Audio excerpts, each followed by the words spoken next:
Private job के लिए जो प्रोसेस होता है उसमें सबसे पहले रिज्यूम आता है। आप पहले किसी कंपनी में रिज्यूम भेजते हैं, रिज्यूम शॉर्ट लिस्टेड होने के बाद ही आपको आगे के प्रोसेस में बुलाया जाता है। एक कंपनी में 10 से 20 पोजीशन के लिए भी सैकड़ों की तादाद में रिज्यूम आ जाते हैं। ऐसे में उन कैंडिडेट्स को शॉर्ट लिस्ट किए जाने का चांस ज़्यादा होता है जिनका रिज्यूम ज़्यादा असरदार होता है। रिज्यूम में कुछ गलतियों की वजह से आपको शॉर्ट लिस्ट नहीं किया जाता है। ऐसी 5 गलतियां हैं जो अक्सर लोग कर देते हैं। कुछ लोग तो स्मार्ट बनने के चक्कर में ये गलतियां कर देते हैं। उनको पता नहीं होता कि ये चीज़ें उन पर भारी पड़ जाएंगी और जॉब का मौका हाथ से निकल जाएगा। इसलिए कहीं रिज्यूम भेजने से पहले आपको इन 5 गलतियों पर ध्यान देने की ज़रूरत है।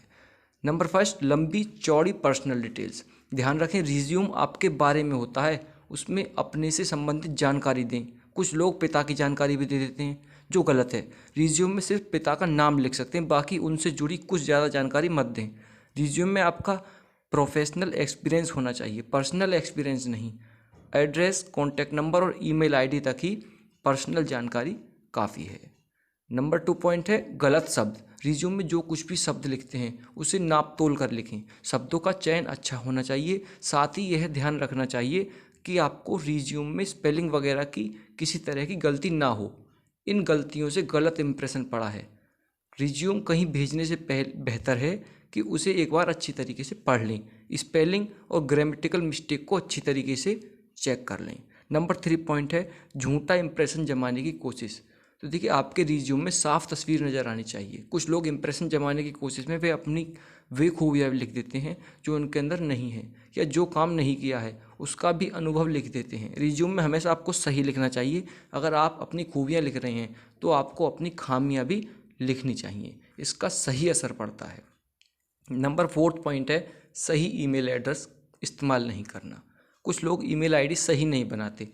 जैसे किसी ने stilkuibo@xyz.email.com ईमेल आईडी बना दी। इस तरह की ईमेल आईडी को देखकर ऐसा लगता है जैसे कोई फर्जी ईमेल आईडी है। HR भी इस तरह की बातें सोच सकता है। इसलिए बेहतर यह है कि ईमेल आईडी में अपना नाम का इस्तेमाल करें।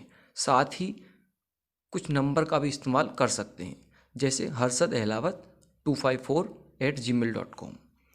नंबर 5 पॉइंट है लंबा चौड़ा रिज्यूम। तो देखिए, पहले ही जिक्र कर चुके हैं कि HR के पास सैकड़ों रिज्यूम आते हैं। ऐसे में उन रिज्यूम को चुनना बहुत ज़्यादा आसान हो जाता है जिनमें कम शब्दों में ज़्यादा बातें कही गई हों।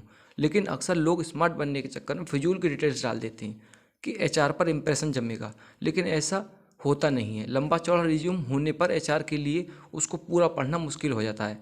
रिज्यूम में ज़्यादा से ज़्यादा 2 पेज का होना चाहिए, इससे ज़्यादा बड़ा नहीं होना चाहिए।